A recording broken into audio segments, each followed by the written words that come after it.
wartawan, kami tim dari pembela Prabowo Gibran pada kesempatan ini akan memberikan sekilas pandangan kami terhadap pembacaan permohonan yang tadi secara berapi-api dibacakan oleh kuasa hukum dari pemohon nomor 1, Pak Anies Baswedan dan Pak Yahya Muhaimin. Kami sudah menyimak pidato pengantar dari Pak Anies Baswedan sebagai pemohon prinsipal, dan juga kami menyimak penyampaian permohonan yang berapi-api disampaikan oleh Pak Yusuf Amir dan kemudian oleh Pak Bambang Wijoyanto. Saya akan memberikan tanggapan sekilas yang selanjutnya akan disampaikan oleh para wakil ketua yang hadir dan para senior yang hadir sini. Intinya sih kami menilai bahwa permohonan ini lebih banyak narasi, asumsi, hipotesa daripada menyampaikan bukti. Dan saya baru dengar dari Pak Kaligis tadi pagi, dia bilang narasi itu bukan bukti. Begitu juga asumsi itu bukan bukti, sesuatu yang harus dibuktikan. Begitu juga patut diduga dan sebagainya disampaikan tadi, sesuatu yang memang harus dibuktikan.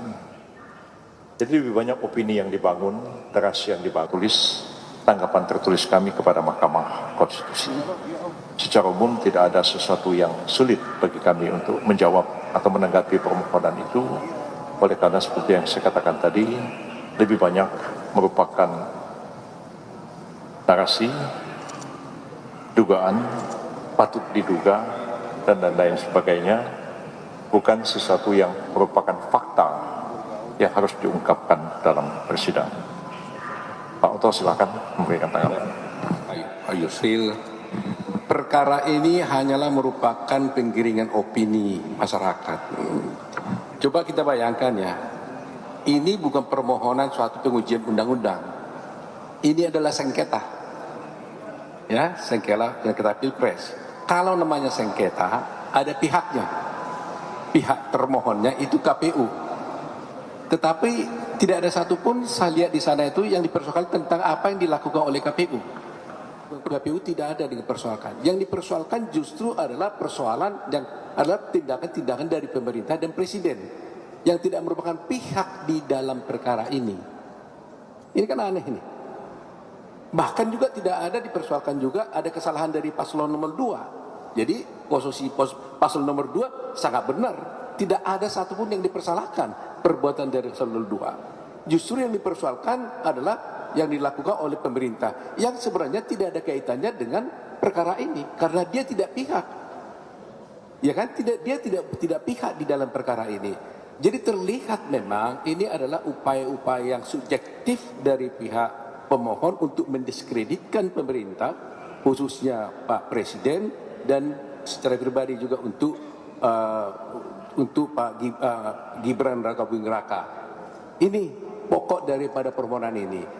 Jadi sama sekali tidak ada kaitannya ini dengan paslon 02 dan tidak ada kaitannya dengan perkara sesungguhnya. Bayangkan pemerintah bukan pihak di dalam perkara ini, bahkan dia tidak menjadi terkait, tapi dia yang dibicarakan sehingga tidak relevan dalam perkara ini. Kita cerita antara KPU dengan pemohon, tapi yang diceritain perbuatan orang lain. Jadi ini saya kira ini pasti tidak akan diterima oleh Mahkamah Konstitusi, ya. Jadi saya yakin betul itu, ya. Silakan Pak Ahmad. Ini dua senior sudah kasih, tapi saya singkat aja.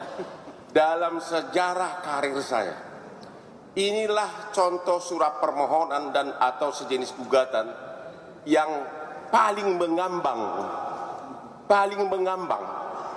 Yang digugat apa? Yang dibahas bansos. 90% isi dari permohonan itu adalah tentang bansos. Dan itu bisa dijawab dengan satu kalimat. Bansos itu adalah sah sesuai dengan peraturan. Dan MK tidak punya kewenangan menilai bansos. Jadi permohonan dari 01 ini sebenarnya cukup dijawab oleh satu paragraf. Satu paragraf aja. Karena yang lainnya hanya ngoceh-ngocehan, ngoceh sana sini, ya. Hanya satu, bansos itu adalah sah sesuai dengan undang-undang. Karena kalau tidak sah, KPK udah turun. Ya, 90% surat permohonan itu memakai alasan bansos. Jawabannya hanya satu, bansos adalah sah, dan oleh karenanya jawaban kamu permohonan kanya ngoceh lagi, ngoceh dan cengeng. Udah. Ya, terima kasih. Saya Fahri Bahmid, Wakil Ketua Tim Hukum, yang disampaikan oleh Profesor Yusri Lisa Mahendra dan Profesor Oto Hasibuan. Saya menambahkan beberapa hal saja. Kami bahagia dengan permohonan yang telah dibacakan secara bergantian oleh Bambang Wijayanto dan beberapa teman tadi. Sedianya kami berpikir yang disampaikan, opini awal yang disampaikan oleh Bapak Anies Baswedan itu sebagai sebuah opini pembuka, tetapi ternyata opini itu dilanjutkan dengan yang disampaikan oleh Bambang Wijayanto dan Pak Amir, ya. Sehingga kami bahagia sekali bahwa memang permohonannya dengan format dan model yang demikian itu, dan insya Allah kami akan telah menyusun argumentasi untuk menyampaikan bantahan-bantahannya. Tadi sudah disepakati bahwa persidangan selanjutnya akan digelar pada besok pukul 13 dengan agenda untuk mendengarkan jawaban dari pihak terkait dan pihak termohon tentunya.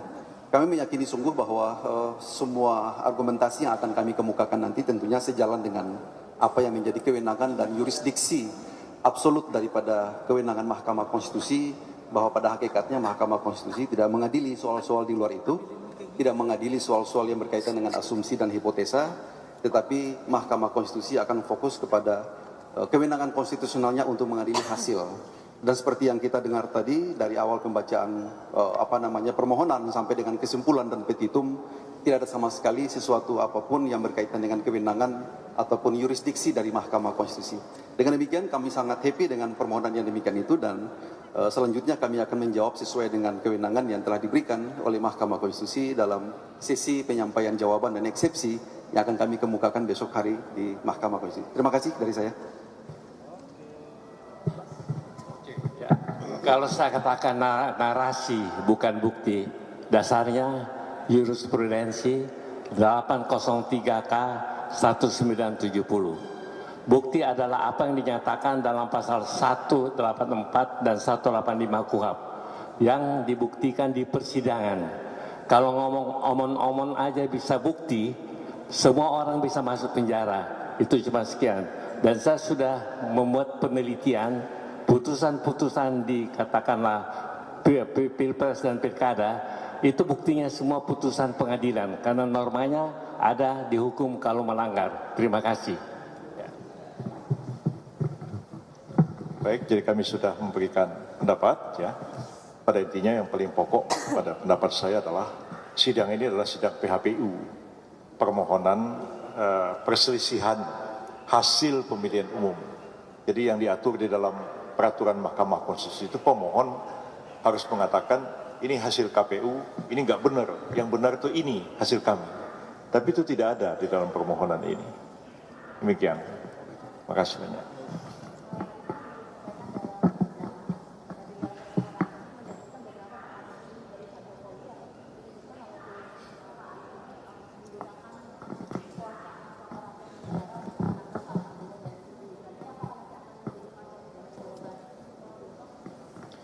Ya, kami sedang mempersiapkan jawaban itu dan sangat hati-hati kami menjawabnya. Oleh karena kalau dijadikan mereka sebagai saksi, saya kira lebih baik Mahkamah Konstitusi yang memanggil mereka.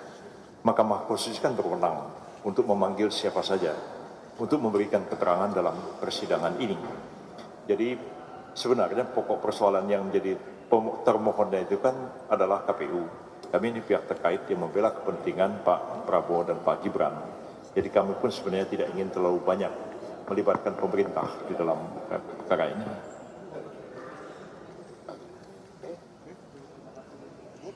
Thank you. Ya. Baik, terima kasih banyak.